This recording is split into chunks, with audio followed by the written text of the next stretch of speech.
Hey guys, thanks for coming back. Andrew here at BTO Range in Conroe, Texas. Today we're going to blow apart this little Smith Wesson K-frame and talk about some of the things to look for to evaluate the inside of one of these guns, the mechanical function of it, and some common problems and how to correct them.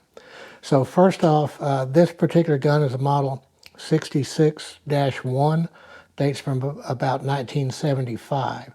So there are some differences between this gun and the current version of the K-frame, the current model 66, and we'll discuss those as we take them apart. So first things first, no ammunition anywhere around the work area. We'll go ahead and make sure that we can indicate that the firearm is clear. So the tools that we're going to be using, screwdriver with bits that fit the screw slots, and then some other little tools that we'll get to in just a second. So first things first on this guy, let's go ahead and pull the grip panels. Smith & Wesson actually calls them stocks, not grips. So we have just the one screw here, and we'll pull this up.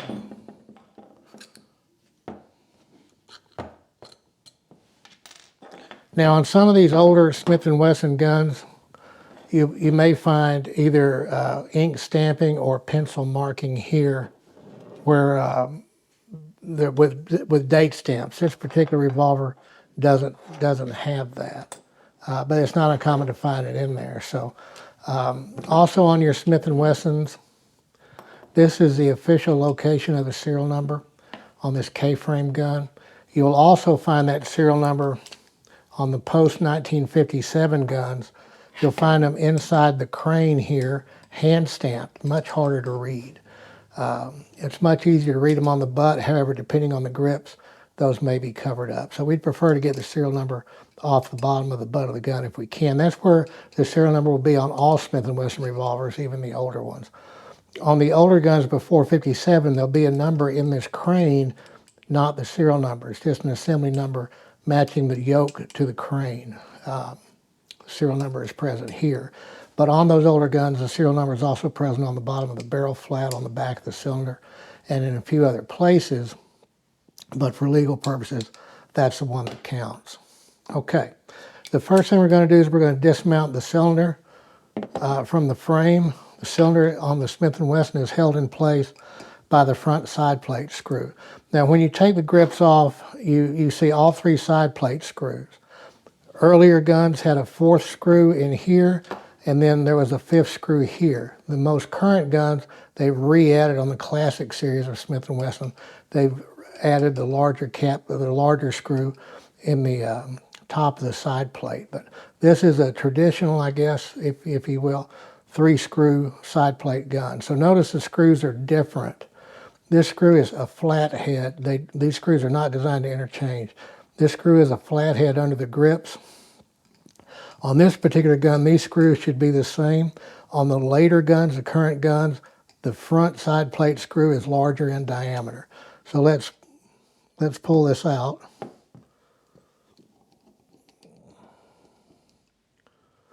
On the current gun, on the later gun, this is it's thicker, it's hollow, and it has a spring-loaded plunger in it that bears against the yoke. So Taurus is similar, Colt is similar to the new style. So when you pull that front side plate screw, pay attention to that you don't lose that small plunger and spring.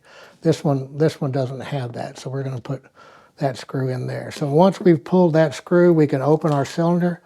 We can line up a cylinder flute. We're lining up the cylinder flute with this boss right here, and then we can pull the cylinder out of the gun and then separate the cylinder off the crane. And we'll get back to that here in just a second. To remove the side plate, to continue removing the side plate, we're going to remove this middle side plate screw. And again, on this particular gun, those two screws are identical. And then the rear side plate screw, which is different because it's got a flat head and it's also shorter. So we don't want to mix those screws up. Now, The side plate on a Smith & Wesson is very finely fitted into the frame itself. So we see, unfortunately, a bunch of people get in here with a tool and try to pop that out, and they end up burring up the side plate. The easiest way to do it, you can use a plastic mallet or some kind of soft hammer, or you can just reverse your screwdriver. Side plate comes right off.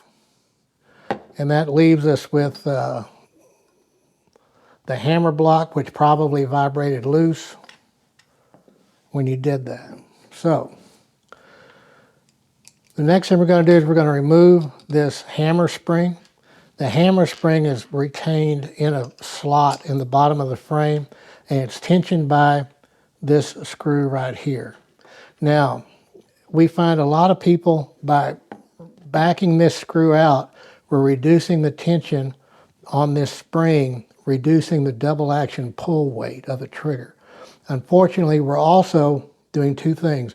We're slowing down the hammer fall, and we are potentially causing light primer strikes because the hammer is not falling with enough force. So you don't have to remove this screw entirely, just back it off to where there's no more tension on this spring. And the spring will lift right out. Now there are aftermarket springs when people do a trigger job on these guns.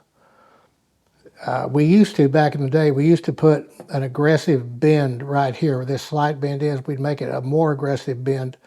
That allowed us to use the full tightening of the strain screw and still have a little bit lighter hammer pull. But these springs are now available, correctly bent and then correctly hardened from a few different sources. So instead of bending the factory spring, use the pre-made bent spring for that purpose, if that's what your intention is, to do a trigger job, if you will, on your Smith & Wesson revolver.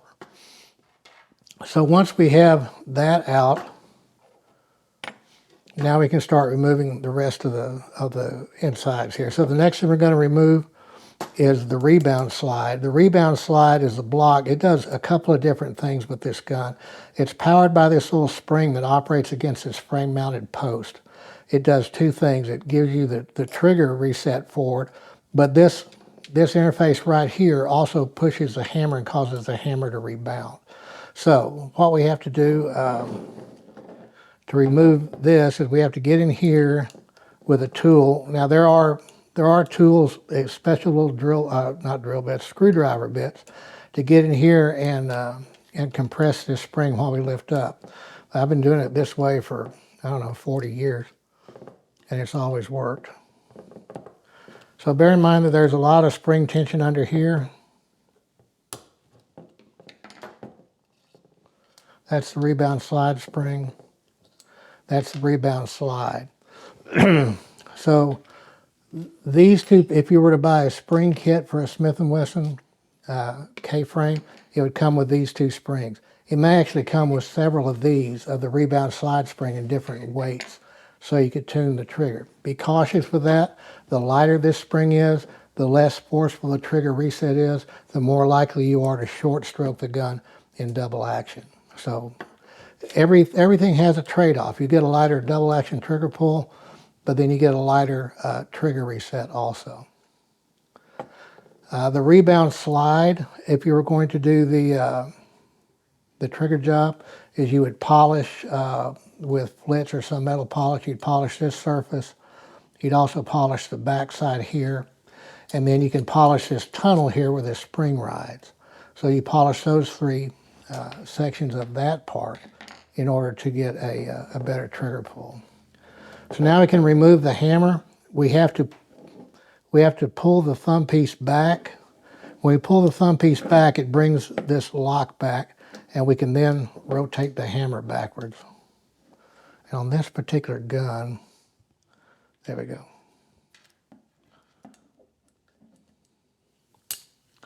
So once we've gotten the hammer back that far, we can just lift it off its post and set it aside.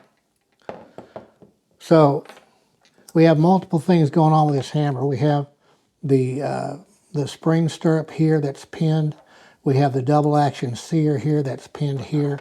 And on this older gun, we have a hammer mounted firing pin or hammer nose that is riveted into the hammer with this rivet. It's riveted on both sides. So this is spring-loaded on the bottom here. And this is how Smith & Wesson revolvers were built. At least the centerfire Smith & Wesson revolvers were built this way until the mid-1990s when they went to a frame-mounted firing pin. So that's a little bit different. And we'll when we get something to do with the newer gun, we'll take it apart because there's an additional step here to remove the firing pin on that frame-mounted gun. Now we can remove the trigger. We'll push the trigger forward. We're going to bring the hammer back, or the hand back against the spring tension. And then we're going to work the trigger off of that frame-mounted stud. So, the hand, this is the guy that rotates the cylinder. This dude right here. So, there's a spring that powers that. That spring lives right there. It's a wire spring with one leg of the wire spring going up against a post here. So it's possible for this hand to, you would pull the hand straight out. And then to install a new hand, you would have to just come up from inside, lift the spring up to get the little rod of the hand under it. So the important, and the other part we have here is this rod here engages this feature in the rebound slide to keep everything indexed, moving back and forth when the gun cycles. So on the later guns, this is pinned into the trigger. On the later guns, this is not pinned in. It's a separate piece that goes in and rotates and kind of locks into place. So this is a little bit more robust deal. So one of the problems that Smith & Wesson eventually has after extended use is the gun will go out of time. The cylinder will not rotate completely into the lock position when the trigger is pulled. And that's a function of this part right here. The cylinder hand acts against these ratchets on the ejector star. So when you first pull the trigger, the top part of the hand engages a ratchet of the cylinder, and it pushes the cylinder forward. And then the rest of the timing is carried out by the width of the hand. So in the event that your gun is no longer timing correctly, assuming that the gun is unlocking when it's supposed to, we have to replace it with a wider hand. So an oversized hand, as related to Smith & Wesson, means wider, wider this way. So on this side. So what we have to do for that, to fit that, is then we also have to open up the window in the frame that the hand rides into, and there are special files to do that. That's probably not a DIY type process. So, but there's a special offset file that we use to reach in there to widen this frame to fit the new cylinder hand into, to allow the cylinder to time up. So going a little bit further apart to remove the thumb piece. That's just a little nut. The thumb piece is going to come straight off.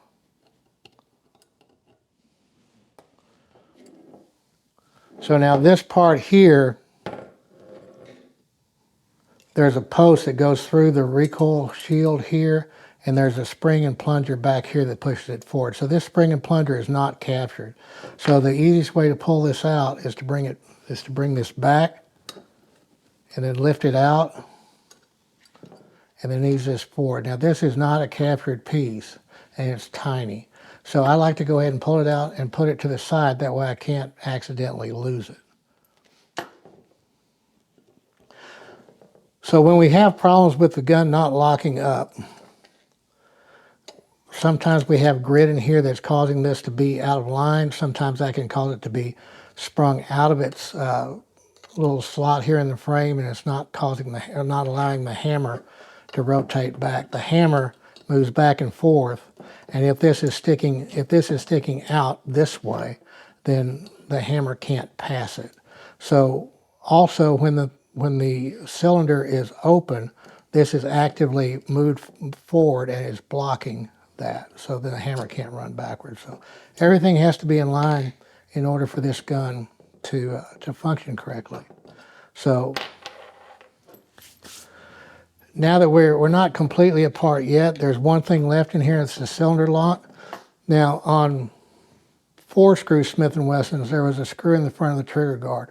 Backing that screw out would give you access to a spring and plunger that gave this the spring tension forward. This is the part that comes up through into the cylinder window that locks into these notches right here. So if that is weak, if you're getting a lot of cross, or the cylinder is not locking in place, sometimes it is a spring, or we have to replace this part here, or these cylinder notches have been peened over, in which case we always have to replace that cylinder. So in order to pull this part out, we bring this down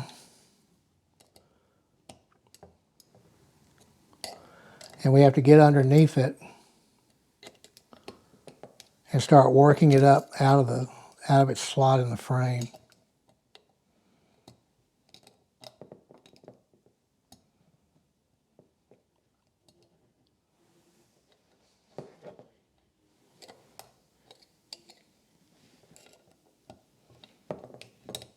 There we go. I always like to put my hand here because this spring is not attached to anything. As soon as that spring clears its slot here on the frame, it's going to be released.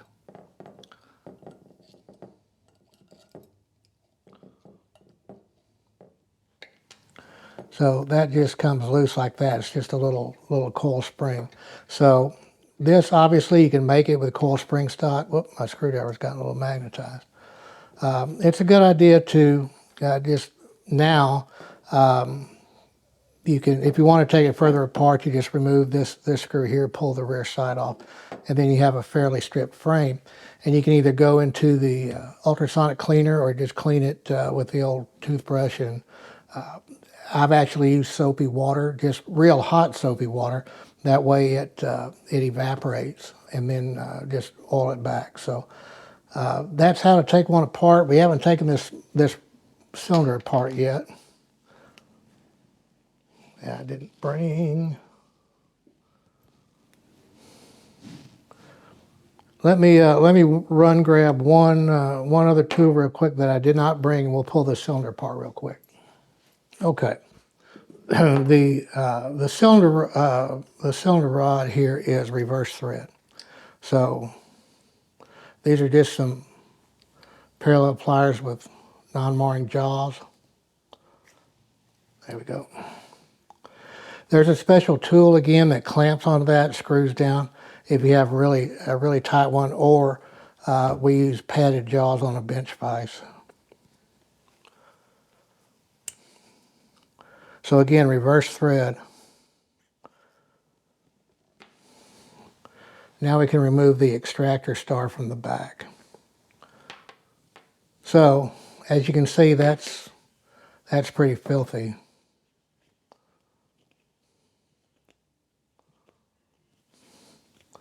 So debris under this extractor star can cause that extractor star to rise proud, and then you have problems with cylinder closing, you have problems with timing.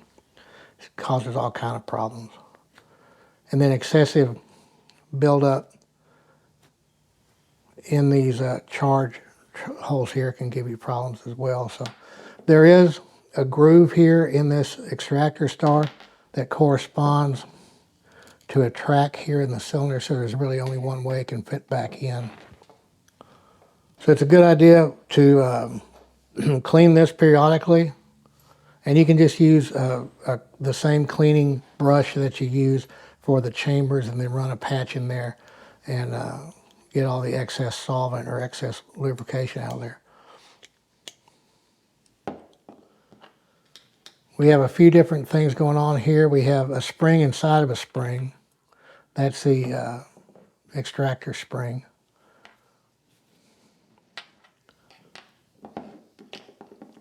And then there's a collar there too. So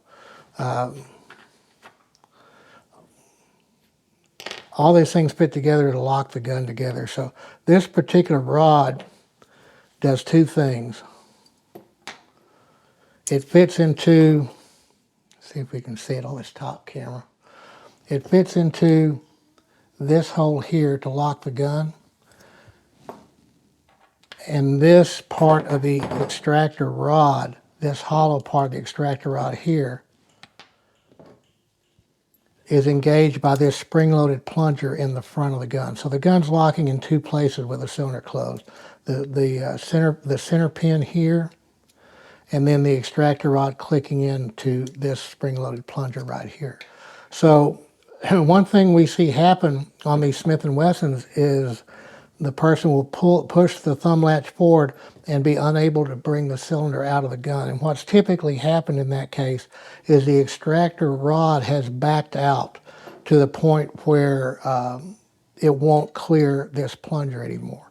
And many times we can go in and get a hold of this knurling here and turn the extractor rod. Remember, it's going to be lefty-tighty, right? So we've got to turn it to the left to tighten it to where we can pull the cylinder out, and then, you know, put a tool on it and get a little bit of tension on the extractor rod in order to get the cylinder out. So that's a fairly common thing we run into on Smith & Wesson revolvers, is the extractor rod backing out in the gun, and then having to tighten it more or less in place to get that out of there. So to put all this back together, we've already put the extractor star back in. Smith & Wesson revolvers like to have a little bit of lubrication on them. This is a product called Gun Butter. I'm not sure where we got it, but I like it. I think we got it from the manufacturer to try it out. Gunbutter.com apparently. We're not getting any money from them, so and a little bit goes a long way with this. Just put a little bit on there, kind of smooth it around a little bit. We're going to put this back in into the little track, and again, there's really only one way it can go. Now there's a stop on this rod right here. This stop right here on this rod. It's going to go into where it only comes out about 1/8 of an inch. You can put it in the other way. The rod would fit in the other way, but it won't go through. So there's really only one way it'll fit in correctly. So then the other spring is going to go down over all that. And then we're going to, now this collar has to be present also. So the collar is living here on the rod. This is going to go in, and remember it's reverse thread. So we're going to go in finger tight. We're going to use our smooth jawed pliers here. We're going to just give it a little bit. You don't have to get crazy with it. So we can reattach it to our crane, and we have nice smooth movement back and forth. So when we put it together, we're going to talk about something called end shake here in a minute, but let's get our frame back together first. So we're going to put this cylinder lock back in place, alternately called the bolt. So it was fiddly to get out, and it's fiddly to get back in, because we have to compress this spring to get it inside the frame without launching it into near Earth orbit.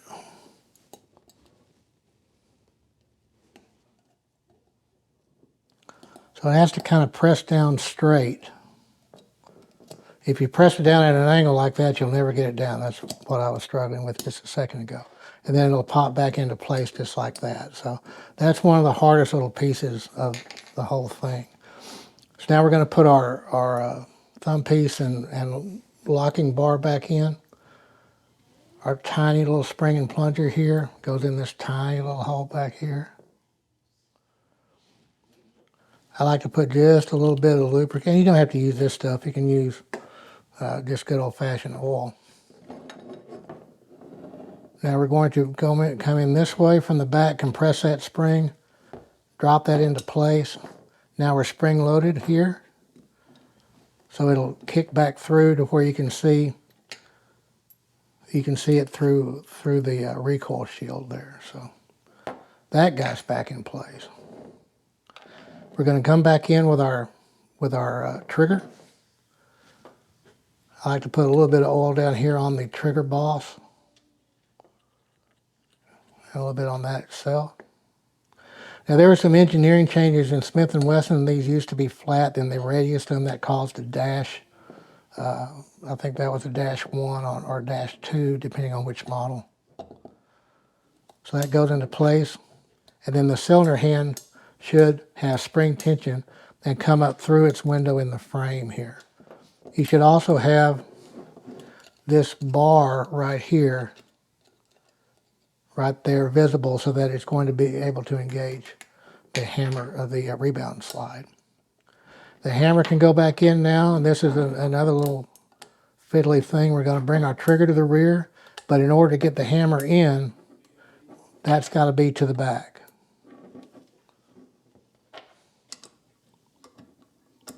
So that's going to drop in. So this part of the hammer goes underneath the sear feature on the trigger, so that when it comes back to the rear, it drops into that single action sear notch right there.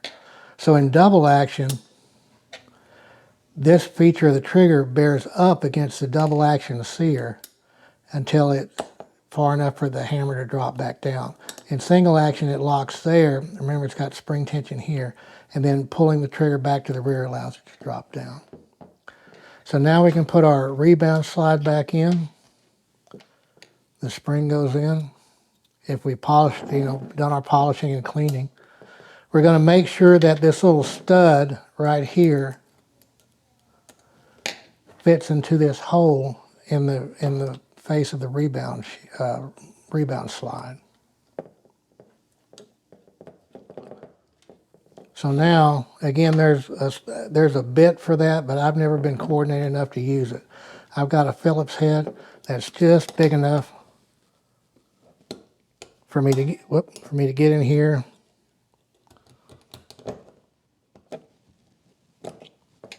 And then I can use my straight blade to compress this last little piece of spring and push this down into place.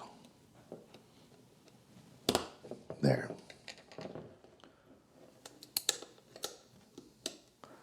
So now we've got good trigger return there. On this particular gun, this bolt is coming up out of the slide, of the cutout in the frame, and blocking the hammer from going to the rear. So that's typically handled by this nut right here at correct tension. So we put our thumb piece back in place.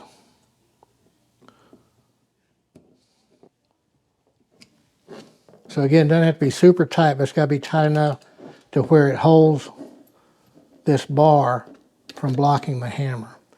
Now the side plate also holds the bar down. Okay. So now we reinstall our mainspring. We're going to use these hooks. We're going to hook the stirrup right there. We're going to get our spring into its slot here in the frame. And now we're going to provide tension with our strain screw.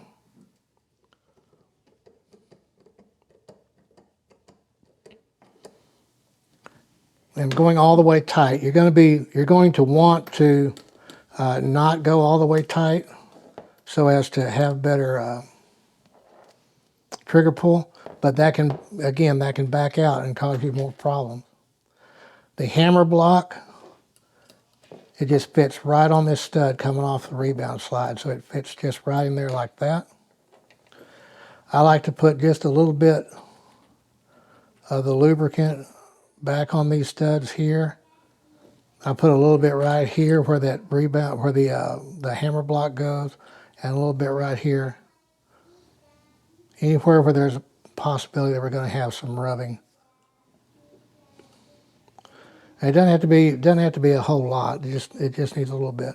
Now this has a little shelf right here, so we're going to feed it along the hammer block to where that lip is inside its recess in the slide, and we're going to push this down. And now we can reattach our side plate. I like to go with the middle screw first. Now pay attention, if your side plate is binding up and you feel this screw starting to bind, don't force it. Back out and find out why your side plate isn't fitting well. We're going to go in with our flat-headed screw, the short one, in this case, on this particular model, for the rear side plate screw.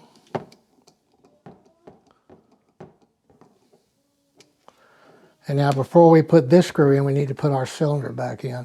So we're going to line up the flute of the cylinder to where it'll go across this feature here, all the way in, and close the cylinder back and forth. So one of the things that we were going to talk about is end shake, and there is a little bit in this revolver, but not a ton. So in order for the revolver, the cylinder to turn smoothly, it can't rub against the face of the barrel right here. There's a cylinder gap there. There's a gap between the cylinder and the barrel. So with wear, as the cylinder turns, sometimes it can move forward and rub against the face of the barrel, and that's called end shake or excessive end shake. The fix for that is to face off the end of the crane, there are bushings available in thousandths increments until you eliminate that forward to rear motion of the cylinder when it's installed in the gun. So now, again, this is a solid screw, and it's not the current screw with the plunger and spring in it. We're going to go there too. So these don't need to be super tight. They need to be just good and snug. You certainly don't want to strip one of these screws off. The neat thing about Smith & Wesson is they're fitted so well that, I mean, you can tell that this is flush. We don't feel a bump there. And then just replacing the stocks. These are the Goncalo Alves target stocks, cut for a speed loader back from that era, the mid-70s.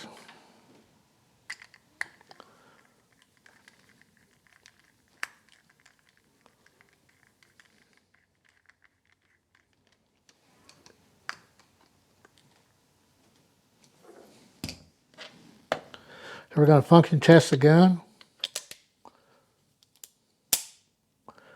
We're going to put just a little bit of tension against the side of the cylinder, and we're going to pull the double action trigger slowly, and it should time all the way up.